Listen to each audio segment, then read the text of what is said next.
take your time out to say a special good morning to those of you listening to Classic Radio 105.5, 105.9 on the FM dial. Let me say also those of you viewing GBN TV, whether it's Channel 7, Channel 11, Channel 20. Good morning. Welcome. GT with you this morning here on the program as usual. Of course, my guest host with me this morning as usual, Mr. Sylvan McIntyre. And nice to have you with us this morning, especially those of you via our social media platforms, whether it's a Facebook page, YouTube channels. Good morning. And welcome, Mr. McIntyre. Good morning. It's we had a week off. Yes, we had a week off. We had a week off. We had a week off. Well, we lost a Monday. We lost, yes, because for important activity. Obviously, the Parliament business of the land had to be discussed and debated. Debate went on, so we didn't lose anything. We were not here doing our usual program. Yeah. Well, you and I were here. Oh, yeah, correct. So good morning to everyone. It's again my pleasure to be back with you. I was eager to be back. I missed everybody, all the feedback that we normally get, and I think those people lost the program. They felt that, they missed it, and they were calling and saying, we can't wait for you to be back on Monday. All right. So here we are. Yeah. Brand new week. Yes, it definitely is. Just in a couple of weeks ahead in terms of the local happenings on our nation's roads. Yes. From accidents to, the infringements of pedestrians and so forth that's taking place. Quite a bit of that. It's been a bit of that going on. Mm-hmm. We still have to come up with something of covering people's, way of dealing with these issues. Right. Especially pedestrians using our nation's roads. Mm-hmm. We still have to come up with a way of covering that. Is it that, maybe I could ask you that question. I mean, you have been as an individual, you've been part of law enforcement, you've been around, you have the everyday commute, you look at things that's taking place. Is it a lack of knowledge from everyday individuals in terms of the use of our nation's roads? That's why we've seen the issues that prevail all the time? Yes, to an extent, and it may not be quite 100% yes that there's lack of knowledge. I think we have a very laissez-faire, complacent type attitude, and it's like, because we are a very happy country, not a lot to be disturbed about. I think as compared to other countries, sometimes we take a lot of things for granted. Yeah. And sometimes people tend to believe, well, they walk around and they think, well, bunks me now, I have the right to walk across. And drivers may just think as well that if I drive in a certain way, you're supposed to know that you should not cross without getting my attention, so they do it.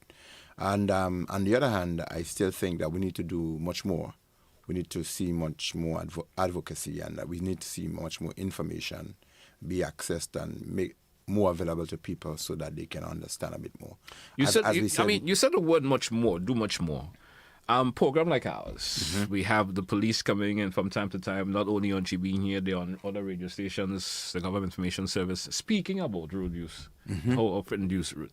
Is that people just don't care about the information that they're hearing? I mean, because it's nothing new to the vast majority of Grenadians in terms of how to use the roads properly. Right. It's been taught since I was youngster going to school. I know I've been taught how to use the roads. You understand? Right, great. And the things to do's and the don'ts. But is it that folks in this era now just care less about how they use the roads, which they should be able to do it much better now? Know that, 30 years ago, there were less vehicles on our nation's roads. Yes, of course. Less vehicles. So maybe what folks are doing today, they could have gotten away with it back then. Yes. For some reason or the other. But is it that folks just don't care about the information that's been disseminated to them? I think a lot has to be about a cultural shift and what we do as norms and customs and so forth. Some of it has eroded.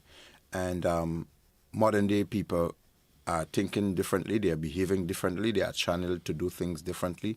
And so that might be lending itself to some of what we're seeing. And so we may have come a few decades back, and because we understand what it was then, our expectation is that we should be doing similar, or we should be building on that. Yeah. But as things evolve and they run around so quickly, they spill out across the world so fast that people tend to be changing, and so it's just that the way it goes, it just sometimes gives you an uncomfortable feeling understanding what it was and what it is now and what you project it is likely to be in the future.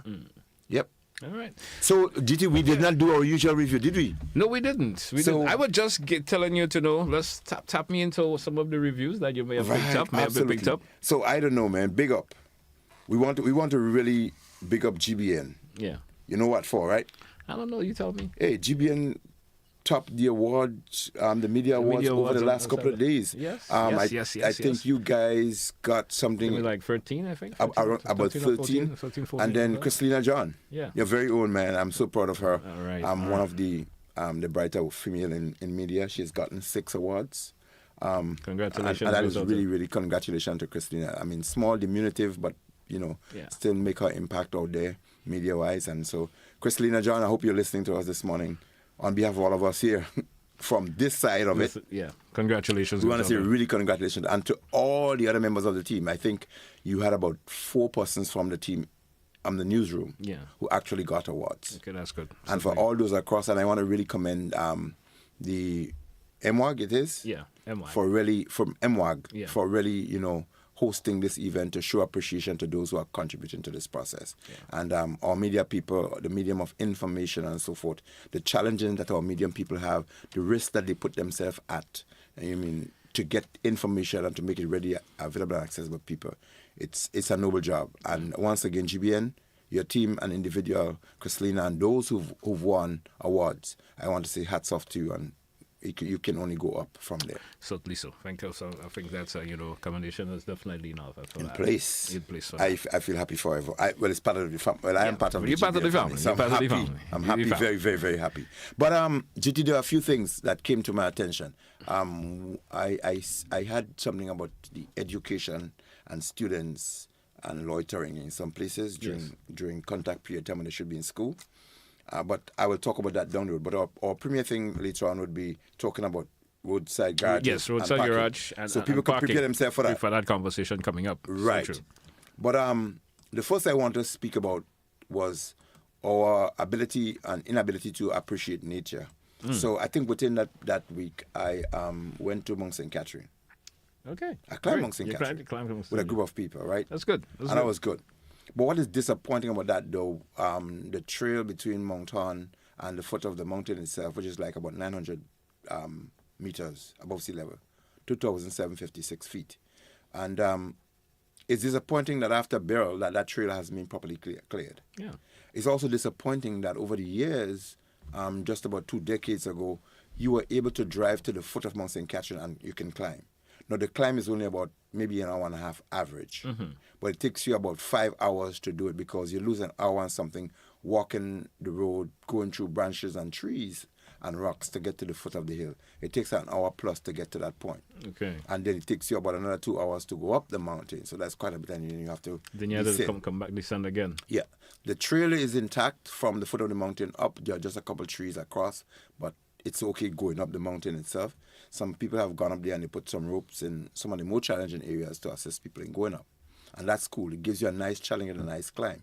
But my point is, how serious are we about having options and recreational facilities and the love and appreciation for nature to our own people, not just the tourists? And I think we have to make a concerted effort to clear our trails and give us options for those of us who nature lovers, who want to go hiking, who want to go see nature with the flora and the fauna that is so beautiful for us, healthy and everything. We need to do much more about that.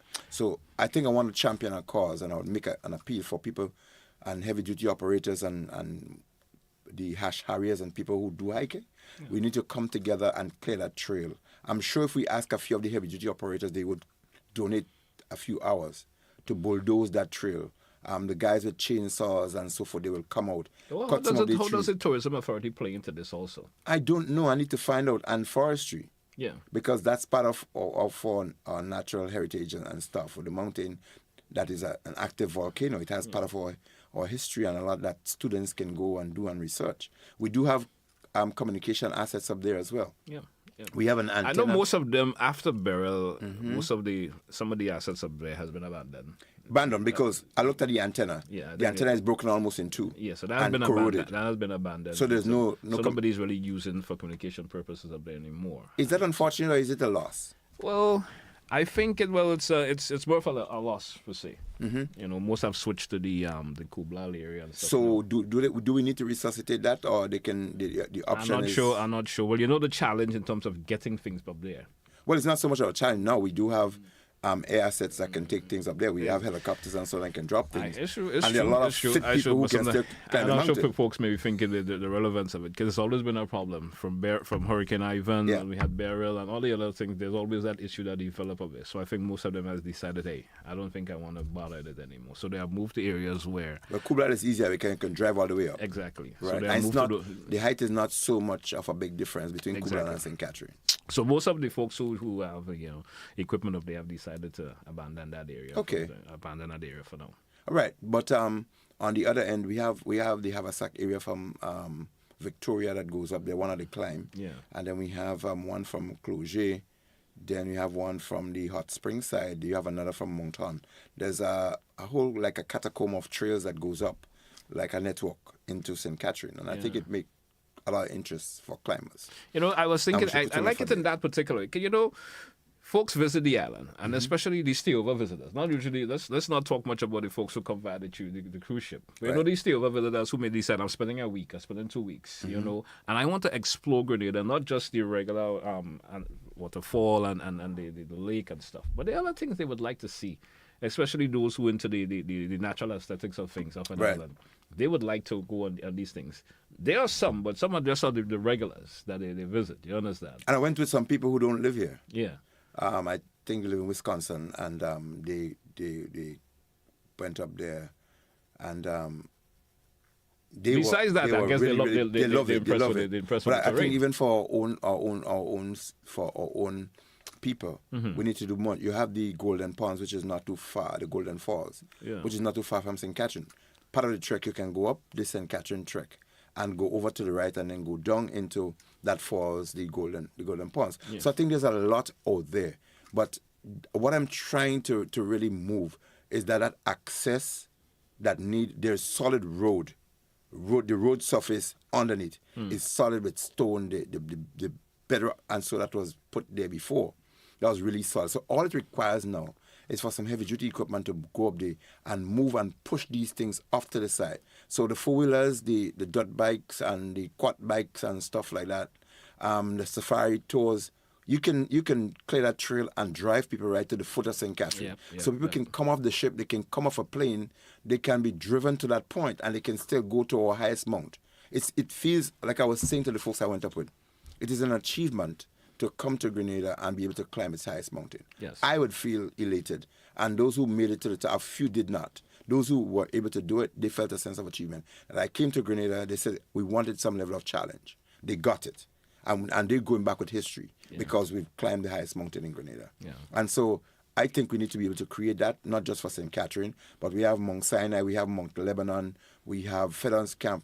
These areas carry quite a bit of history for us. And so we should be able to clear these things up, put some assets and some resources there, and it doesn't even take the dollars and cents so much. It just takes the effort of persons and movers and shakers who would get things to happen, that we can get Grenada moving and climbing again. I think that's a move we need to do. I agree with you. And I hope this conversation we have in this morning as relation to that, we see a change in the process, especially folks in authority. Somebody had to take up the mantle. This is not the last thing about it from me. Let's get these things changed up. And, I want to, before I cannot climb this mountain anymore, I want to see something. I want to see something. And of course, you're going to come here in the program and hit all those flowers. Of course. Yeah, man, I'll give some flowers to those who do it. Before we break, you're going to break? No. Not yet. Let's roll still. Let's roll quickly. So I looked at two aspects of the education system. And I remember our days at the Grenada Boys with Mr. Ashby and so on. Mm-hmm. We used to have like wardens. Teachers used to be like wardens to students who would be like almost delinquent sort of and hanging around.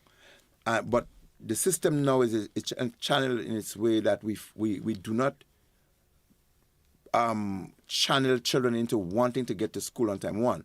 I looked at the Tantin area close to that lawn tennis court. Yeah. And on mornings, hundreds of boys and young ladies from the schools in the area, they're assembling there, they're buying things, trying to get breakfast. So that is saying two things. Mm-hmm. Our parents really ensuring that they prepare their kids properly to get something from home. And are these places conscious enough to know that these children should be in school at a particular time? So what? Should the teachers or some wardens be out there when they get their stuff, hurry them to go? Because others are not even getting things to buy, but they're assembling in the area where these things are being sold. Something has to be done about it. It seems more like a hang more than... It's more a hang rather than getting something really quickly to get in. Yeah. If a child or children did not get a breakfast and they want to get something really quickly, you can see a sense of urgency because we want to get something. You can understand that. Yeah. But students are hanging around these places and there is no sense of purpose, no sense of urgency to get in, and there is no system or structure that is moving them. I know nowadays from Mr. Francis and the others and so on in the Tantin area, and Victor Ashby and so forth. They would ensure that you would see teachers from the hill, they would be looking down across, and you dare not try to hang them. You want to get in beyond these gates before you get some detention. There's still penalties for coming to school. Well, there used to be. I know.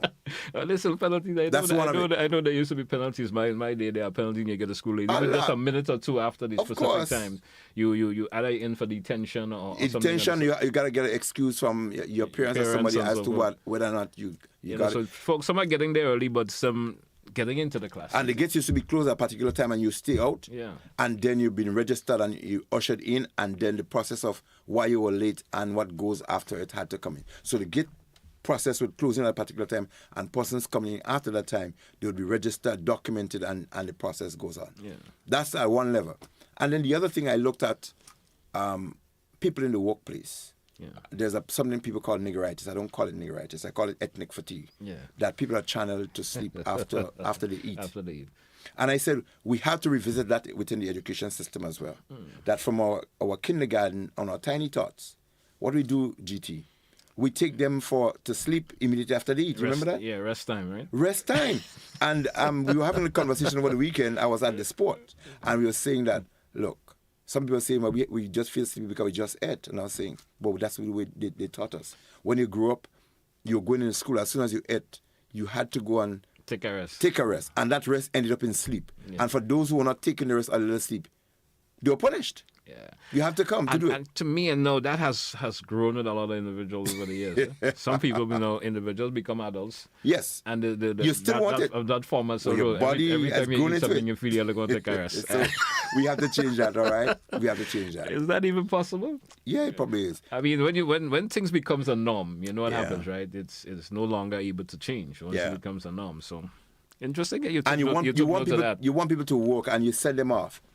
The bosses, you get a lunch break and people go and they expect to come back to work, and then they slow, they're lethargic and everything and they wonder why they're doing that. But that's the way the system from young. Yeah. That's how that's the kind of mentality that we have started growing with. Culture. You're like, culture. Yeah, culture. Better way of saying it. Well, good observations. I hope that by we saying that will make a change. Yes. If it's possible. And then we had some traffic safety issues and these things, the accidents and so on, that we'll probably speak about as we go into the impediments to traffic and safety. Yes. So let's take that first break. When we come back, we get into the meat of the conversation this morning. Stay with us, folks. We'll be right back.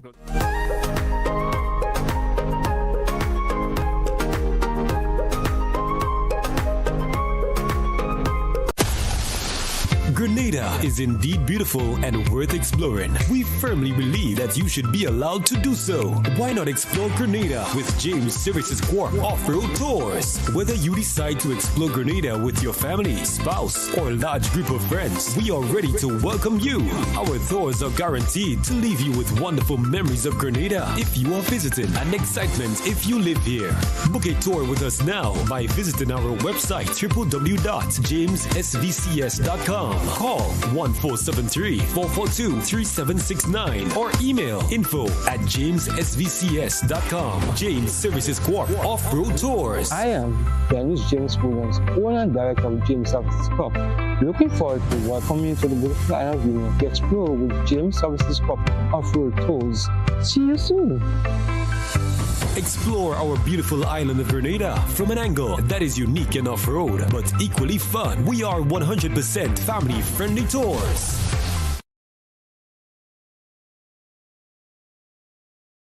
Hey GBN family, we've got a brand new home on Facebook and you need to be there. Follow us now on Facebook at Grenada Broadcasting Network -GBN. Stay updated with the latest news, sports, entertainment, and everything Grenada. Don't miss out. Like, follow, and share. Grenada Broadcasting Network. Stay informed. Stay ahead. First with the news. Fast with the updates.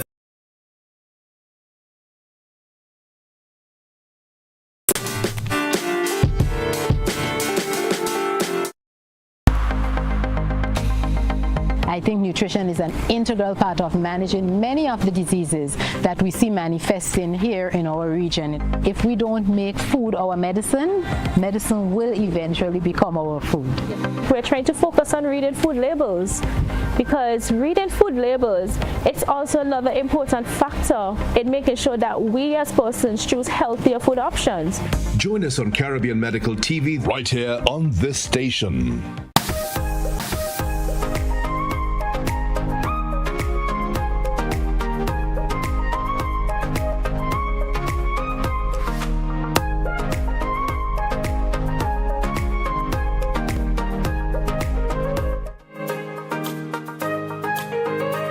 Welcome back. We've been having that bit of an off-air conversation to last conversation we were having. And it's always interesting to how these things go along in life, eh? Yes. I know.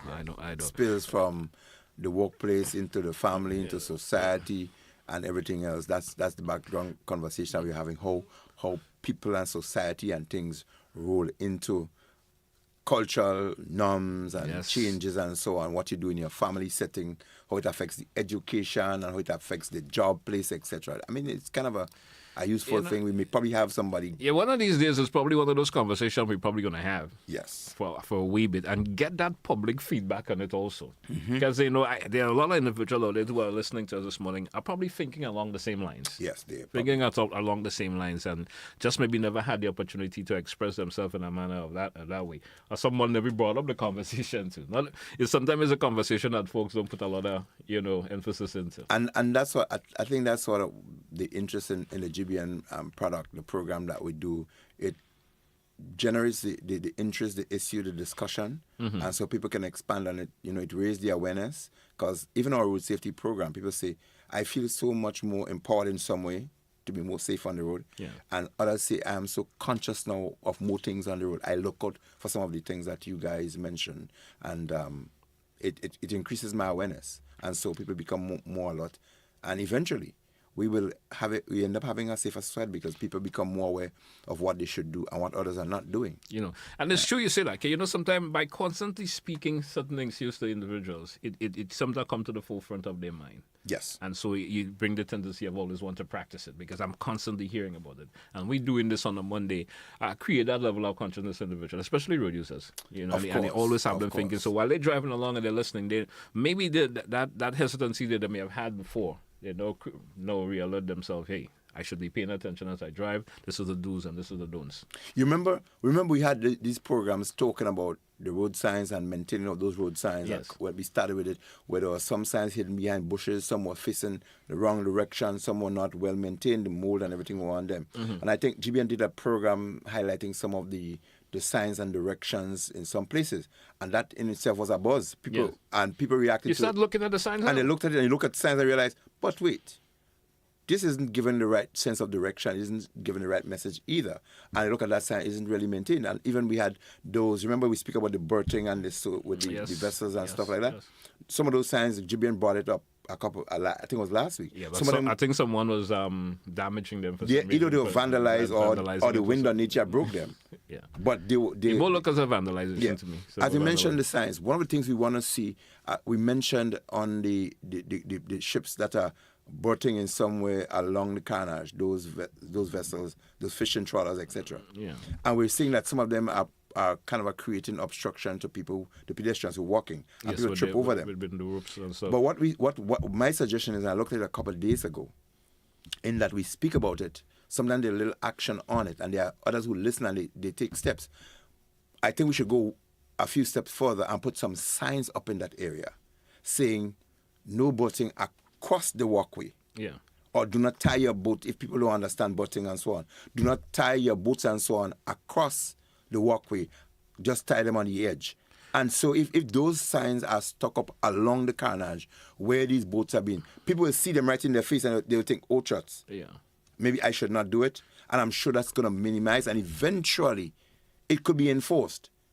And if the law enforcement and otherwise, it becomes an aspect of the obstructions and so on to pedestrian and traffic, people can also be faced with certain aspect of penalties in that sense. So if we put up signs and ensure that they are enforced, I am sure we're going to see greater safety. And that's one of the things I am sure. If we put some signs going across the carnage where these boats are tying those strings and those ropes and those chains across where people are walking, those signs will help to reduce the But risk. a couple of years, I'm not sure if I'm right about it, there were, of course, how could I say, there was, I'm not sure the right name for it, but they were put on the side of the walls where boats were supposed to.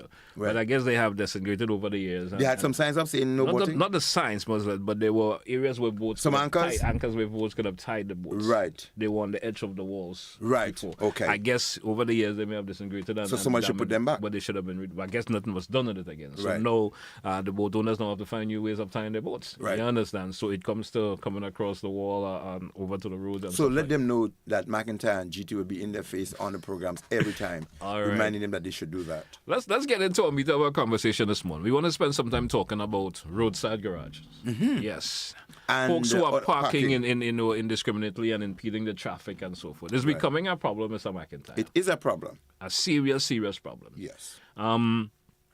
I over the weekend I was talking to someone in relation to that in terms of the roadside garage, and there's an area that is now going to be developed as residential, Right.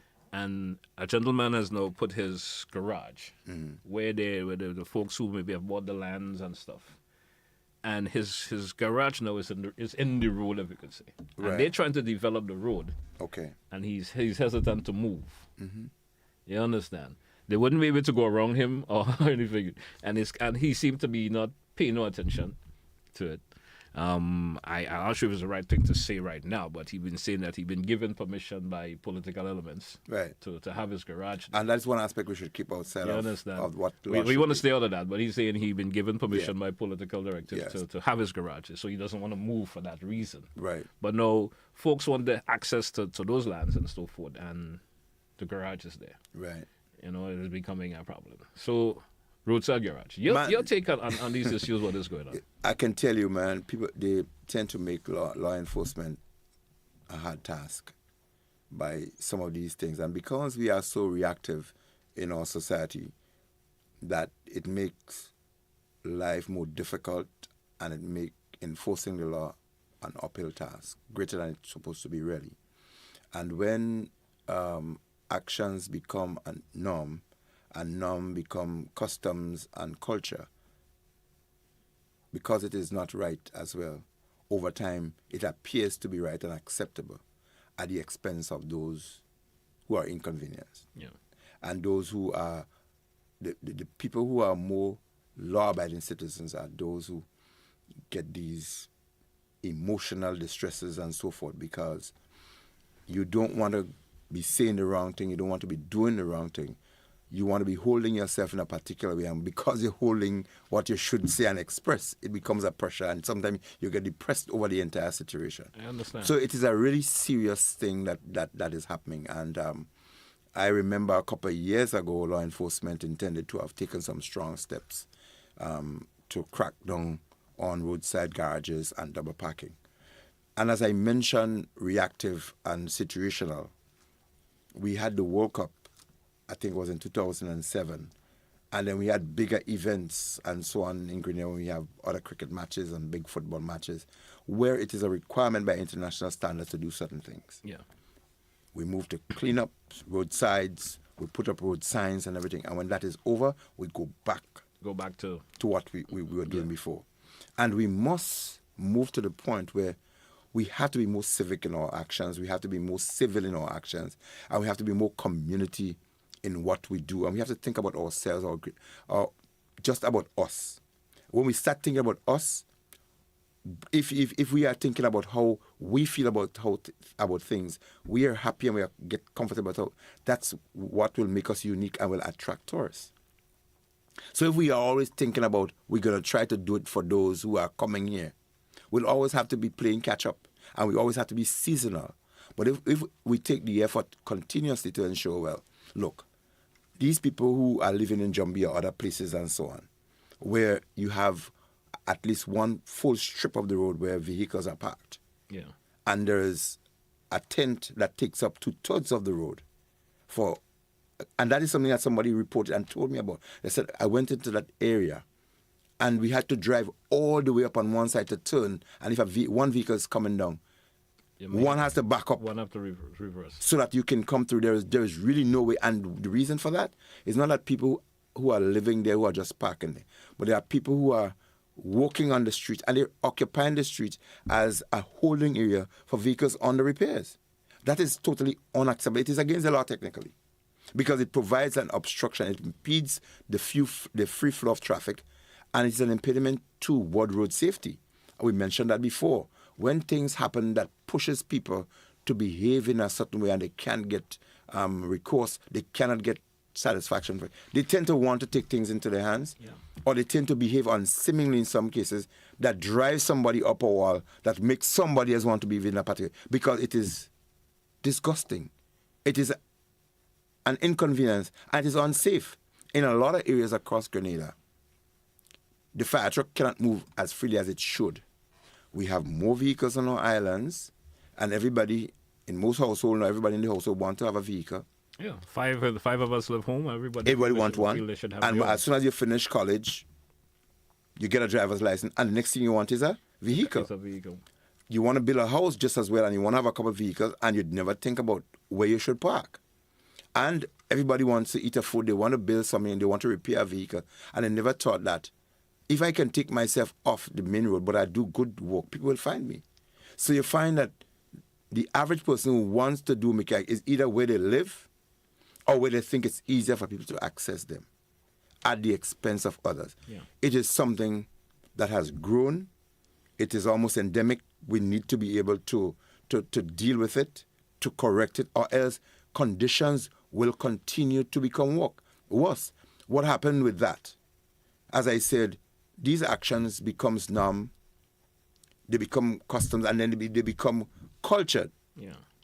And so when you want to step in to deal with it, I look at some people who decide they occupying other people's property and premise, and over time nobody moved them. When not to get them to move, they occupy crown lands and everything else. And then when the state moving on them, they make it political issues, they make it other issues, and they're saying, well, I've been living here for X time and so forth, and now you're coming to move me, you have to find somewhere to put me. And people come and they build their garages and they start, and if the state move into it, the government say, well, you have to move these people. They say, well, I've been working here for X time, now you have to get some place to put me. We're saying those who already did it, let's work with them. Yeah. And for those who are going to come and thinking about doing it, put something in place to prevent them from doing it, because, trust me, it is not a good practice. It is unhealthy. Let's take, for instance, one of the areas down in the south of the island. I spoke about it before. Yeah. They removed the humps, and people think it's a disadvantage on the dusty highway. Yeah. So that the Morris Bishop Highway, you can free up some of the traffic load. And it has, in most sense. You have the massive trucks on those roads that filling up with aggregates, concrete, and so on to go, and the ready mix. Okay, great. You have a few hardware places in that area and the trucks come in there and they load up and they move as well. But what you have on the road, these trucks are staying there in some cases day and night. If you drive on that road, I haven't driven there this morning, you'll also see some containers on road. I have noticed. You will see some skip. You know those skip that people use to pick up garbage and so forth? Those are on the motorway, on the driveways, waiting to be filled, to be taken off, to be dumped. These are practices that should not happen. If a skid is created, it should be on property and not onto the roadside. You have it filled, and then the skid truck comes, it takes it up and bring it to the landfill area. Containers are placed on the road, like the flatbeds and so forth. They are there very temporary to offload what they have. And within hours, they should be removed. You see these things on those roadways for days. Weeks at a time, too. Weeks. And you have learners on those roads. You have people that need to traverse those roads. And we ask about the backup and the build-up and the small accidents that you see. A lot of these things are contributing to that. And we must make steps. That's that. And I decided to speak on it this morning because that has been the most talked about situation that people speaking to me about of recent time. They're saying, Mr. McIntyre, that has to be spoken about. Those roadside garages and so on. That's a menace. And you look at the environmental condition. I checked 9 small 200 to 400 gallon tanks of fuel, used motor fuel, or the oils, The old oil the old oils that are used on the roadside. And right opposite or beyond that, there are vehicles that account for about 30 meters packed on the way that people should walk. And those containers that are holding those used motor oil, some of them are leaching into and onto the street. Why are we accepting that? It is unsightly, it is unhealthy, otherwise, and it is an unauthorized practice. Why is and we no should one in not authority allow that. speaking to these people, Mr. McIntyre? I don't know. Why is no one speaking? Why is no one taking up the mantle and saying, "Hey, let me have these things rectified"? We need to see more wardens and people taking these up. And as I said before, we are not short of laws and principles to be enforced. Grenada has a lot of laws, lots of principles, and if we adhere to them, they are quite adequate to ensure that we have a different and a better society, to be honest. Yeah. But it needs custodians. It needs persons who would be the wardens, who would be the vanguards of saying, let us do this. And it needs also for us as citizens to be more responsible to our actions. And if we can't be responsible, something should make us. And then the conversation will come around now. Individuals will be saying that, the authorities are trying to take away their livelihood. Well, sometimes your livelihood may have to be suspended for a while in the interest of the greater good. This is how I make my bread and butter and whatever, and you're trying to take it away from me. Well, making bread and butter in that way, but there are other ways you could make the bread and butter if somebody show you. It's just that way you want to do it, that's where the problem is. That's correct. And your way doesn't have to always be the right way. Yeah. And people have to understand that they say, I want to eat a food, and a bread, but you cannot eat a food at somebody else's cultivation. Another important part of this is individuals, moving on from the garages now, individuals that own their personal vehicles and decides, and not only that, Mr. McIntyre, if he wants to talk to GT, and I will just stop right there, knowingly that I'm causing an obstruction. You understand? Knowingly, I am assuming you know that you're causing an obstruction. Yeah. But you will park there, and knowing it's a busy morning, and cars have to stop because where you parked, you have created an obstruction. So everybody has to wait for one side of the traffic to pass before the other can move on. Yes. What can the police do about this? Oh, good. You mentioned the police. Well, I have to mention them. What can the police do about this? A lot. Why has nothing been done? Before I give them the tons, let me give them some flowers. Yeah. I want to commend the RGPF for. To me, it seemed as a new, fresh type of energy and initiative that seems to be now implemented. Mm. The presence of cops in uniform at certain avenues and arteries and so on across Grenada where traffic is concerned. I commend that also. The presence, yes. But there's a lot more we would be expecting to see in terms of the enforcement measures. The moving of traffic throughout the country is a noble initiative, and that must be commended and should be encouraged. But the aspect of the infringement and the presence that cannot be too obvious. And sometimes people can predict what the police will do. They predict when the police will be out, what time they'll be checking for the license and so on. I think it's becoming less predictable now because they seems to be coming out different hours and different time, which is again a noble and commendable initiative. But the whole aspect of the parkings and people stopping, we have to move to the point where we feel uncomfortable just pulling up alongside somebody, holding a conversation somewhere, just parking, because the cops seldom pass, and when they pass, they will just wave to you. We have to get to the point where we believe, and I know countries and places where you've been, and you dare not. You don't want to because I said, if I stop this place, I could get a ticket. Because a camera going to pick me up, or a patrol car or motorcycle is going to pass in my area, the penalties that they're going to mesh out, I don't want to be on that side. I am moving really quickly. Yeah. And the law itself and the approach to it, it's a deterrent. We have to move to this point in Grenada where people respect the police officer, they respect law and order, and said, you know what, I don't want to be, if I'm going to stop here for a few seconds, I just want to rush up because I don't know if a cop is going to pass anytime. If he passes, I know he's going to ticket me or going to get something. Parking in some places, double or otherwise, we must move to the point. And one of the traffic cop and myself, a senior cop, we had a conversation a couple of months ago about the aspect of zoning areas where you can park at certain times, and other times you need to remove your vehicle by a certain time. I will certainly be happy for that. There are places in Grenada where there are certain times vehicles should not be parked and stop, and not just parking, but stop beyond or no waiting or anything of that no sort. stopping, no waiting within those hours. We've done a few of that. We need to do a lot more. And the aspect of construction, removal of things, and movement of heavy trucks, that's one of the things that we must move to regulating, because the volume of traffic, the type of activities that we're now having, it has brought itself to the point where we must diversify, and we have to do that very quickly. Or else we're going to be creating more road rage, it's going to become more unsafe, and law enforcement could become a greater challenge. Yeah. So, McIntyre, we due for a break. When we take it, we have the final 15 minutes left on today's program. We'll encourage, I see the phones already going. We take a couple of calls from, of course, the listeners and viewers out there. Probably they want to comment on our conversation this morning. Feel free to do so when we come back in the next segment. Stay with us, folks. We will be right back. When you...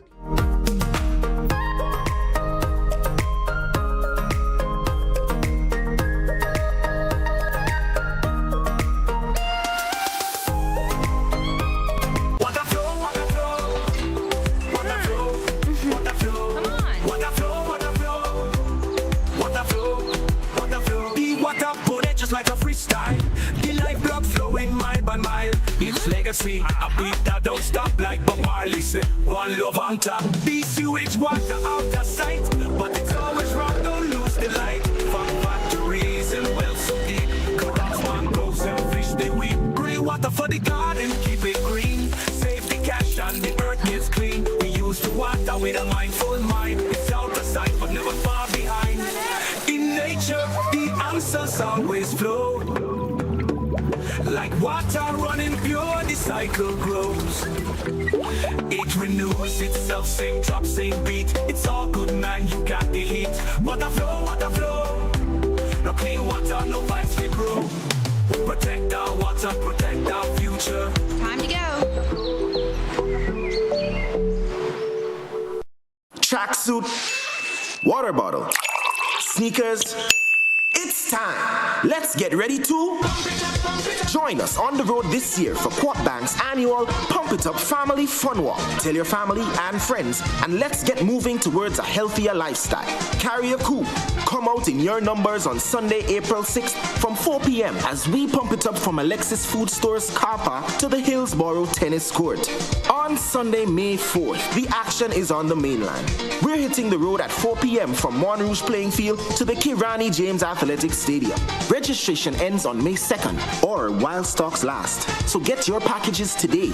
Individual packages cost $20. For groups of 3 or more, packages cost $15 each. Proceeds go towards the Princess Royal Hospital in Carriacou. Visit our website for more details. See you on the road for... Welcome home.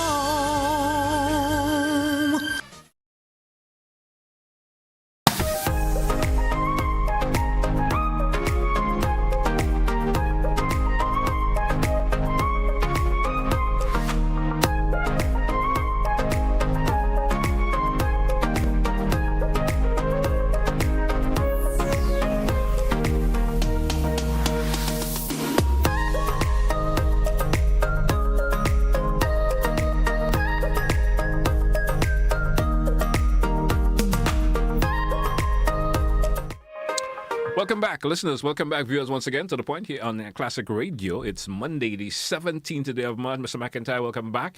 In this segment, we did mention that we want to invite our listeners and viewers who want to contribute to our program, keeping in line with, of course, the conversation we've been having this morning, Yes. Especially in terms of the roadside garage and parking impediments and so forth. If you have anything you want to say on that, I beg of you to keep your comments brief so we can accommodate as much callers as possible. Let's take our first caller. Caller, you're live. Good morning. We'll try to do that, Mr. Telesford. Greetings, good morning, and Good morning to you, sir. By the way, can Mr. McIntyre hear me? Is he there Yes, with you? he's there with us right here. You know, sitting there, good morning, gentlemen. Good morning, Sitting there and listening to Mr. McIntyre.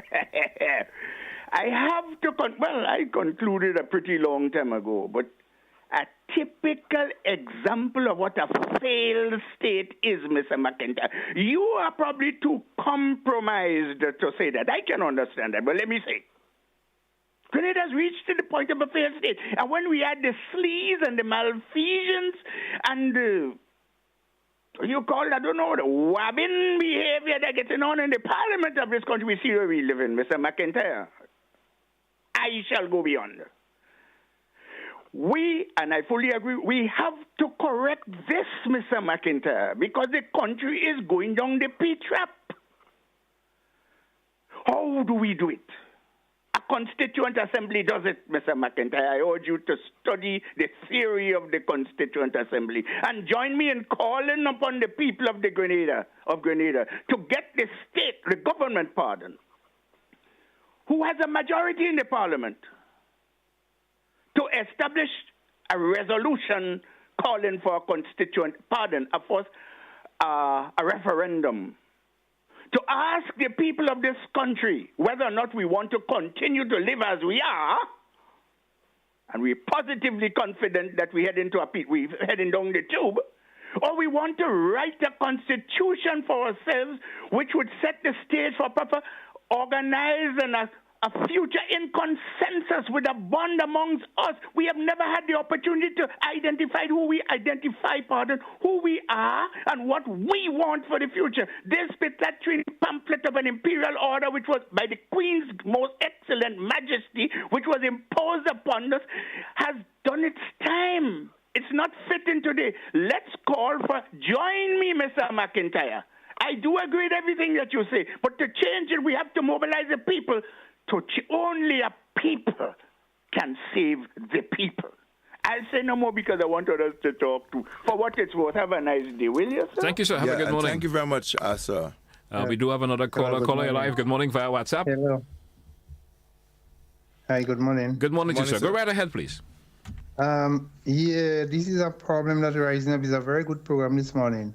Them vehicles that passing with loud music, I think they must think about that too. Right. All right. It's a real problem all during the night. Okay. All right, thank you. We do have another caller. Caller, good morning. You're live. Yeah, good morning. Good morning to you. Good mornings. Good morning, Mr. McIntyre. Good morning, sir. Sitting here and listening to your comments, it's heartbreaking to see at this stage of our life, 50 years after independence, we have not put things in place to address our upliftment. Now, we all talking, all we do in Grenada is talk.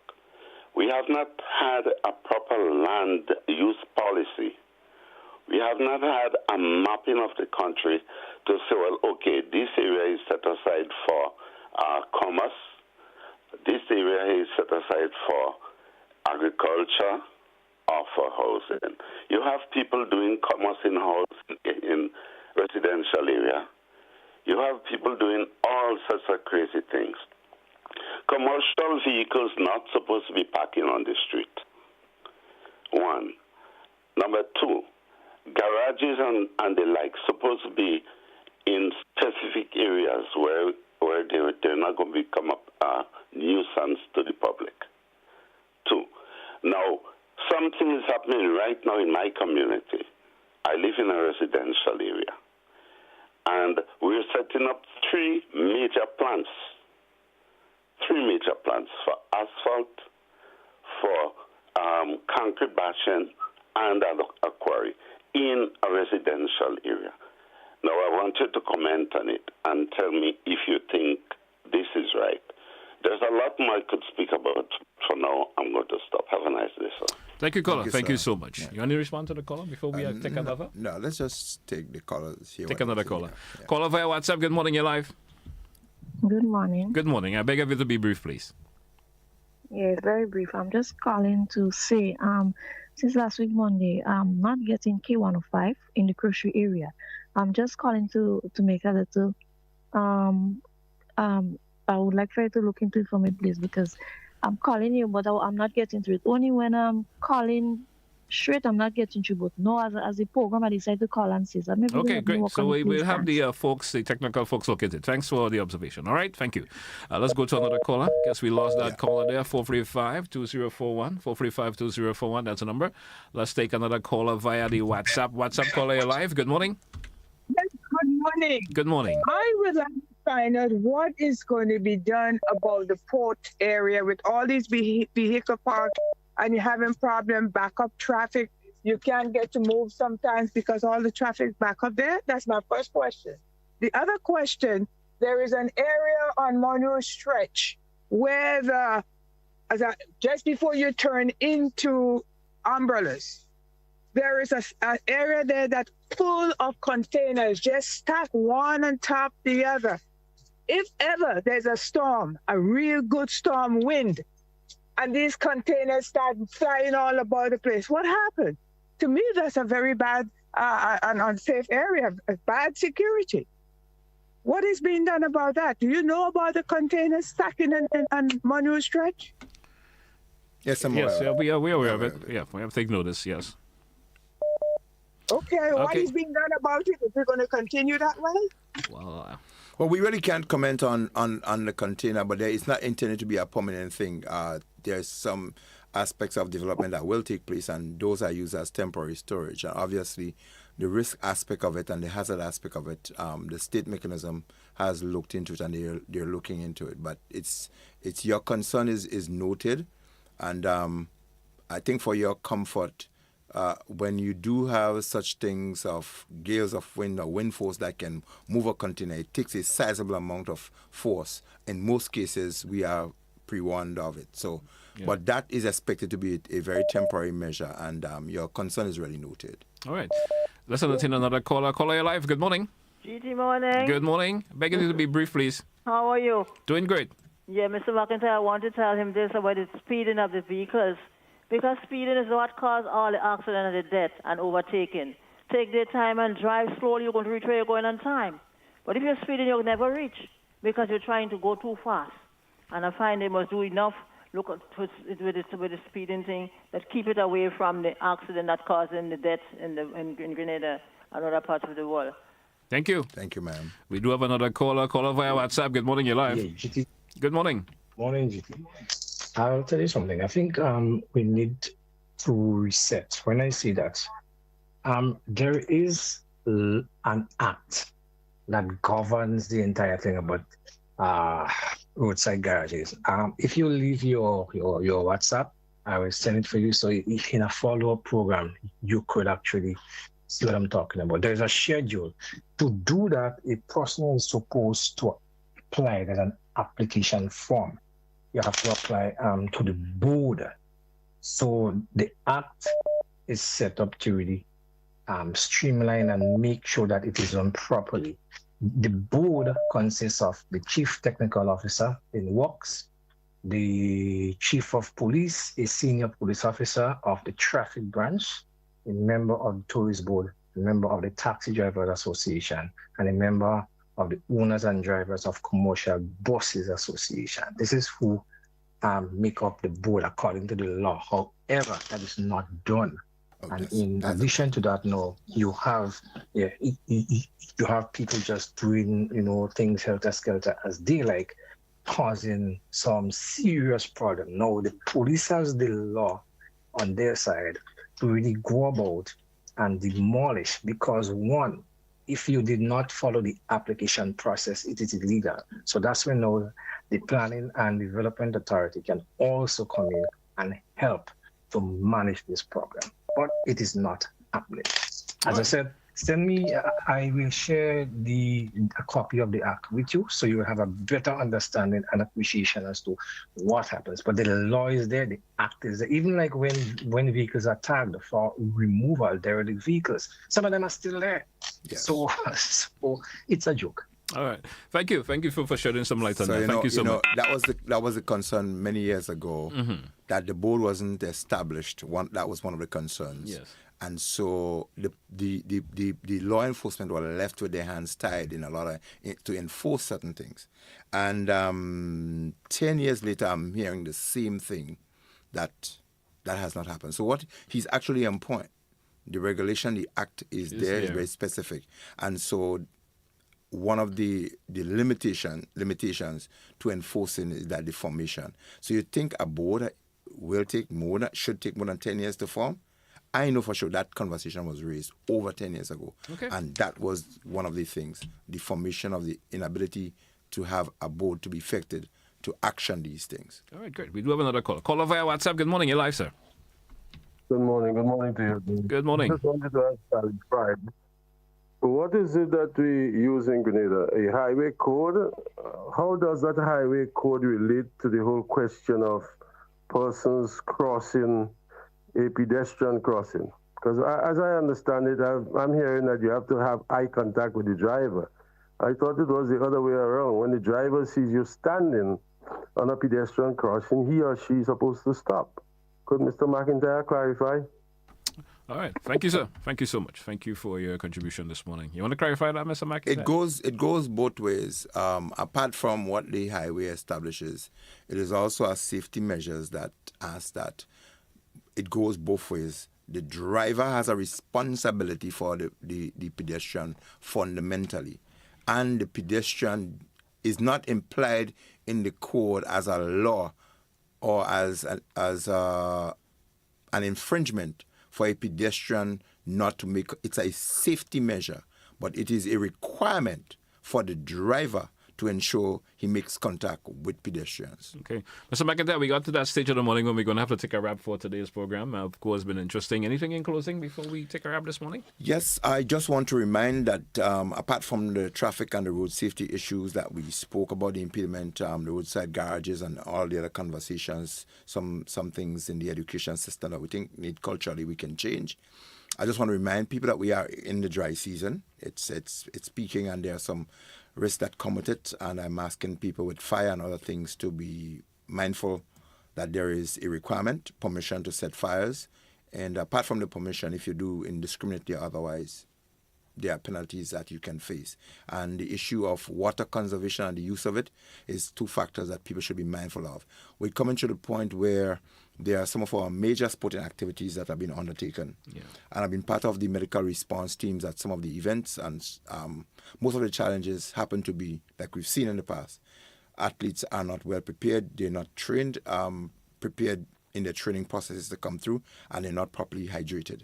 And they're not having some form of nutrition on their stomachs, in their bellies before they compete. So I'm encouraging parents, coaches, and people who are responsible to ensure that that aspect of the health must be considered.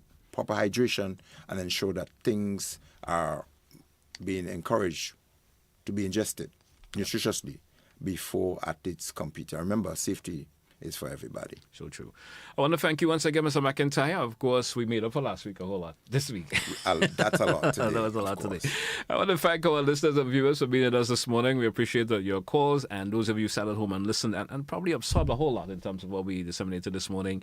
And of course, some of the information that we showed out, even from our listeners and viewers who called in. Yes. Gave some makes some very good points there. So until next week, we have another edition, but join me again tomorrow for another edition of The Point. Next week will be myself and Mr. McIntyre, once the Almighty permits.